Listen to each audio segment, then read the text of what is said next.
ओडिशार सरकारी स्कूल रे पढ़ुथिबा छात्र छात्री ପାଇଁ ଆସିଲା ଖୁସି खबर। कारण आसंता अगस्ट मासरे स्कूल कॉलेज एवं सरकारी ऑफिस गुड़िक प्राय 10 दिन छुट्टी रहउची। छात्र छात्री मानक ପାଇଁ खुशी खबर। पुणी 10 दिन स्कूल छुट्टी हेबाकु जाउची। जानतु एहा केउंटी ओ केउ केउ दिन स्कूल छुट्टी रहइबो।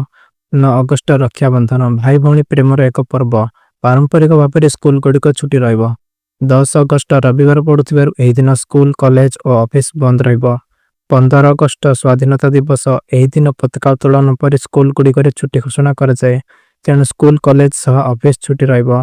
16 अगस्ट श्रीकृष्ण जन्माष्टमी भगवान श्रीकृष्ण का जन्मवार्षिकी उपलक्षे छुट्टी। 17 अगस्ट छात्र छात्री माने लगातार 3 दिन छुट्टी पाइबे।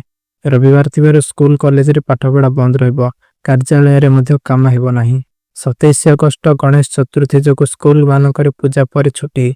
गणेश पूजा परदिन नुआखाई पड़ुथिबार छात्र छात्री मानकु गोटे दिन छुट्टी पड़िबो। सरकारी छुट्टी व्यतीत बैंकिंग क्षेत्र में जे माने अछंती सेमानक पय अगस्ट रे मोट 12 दिन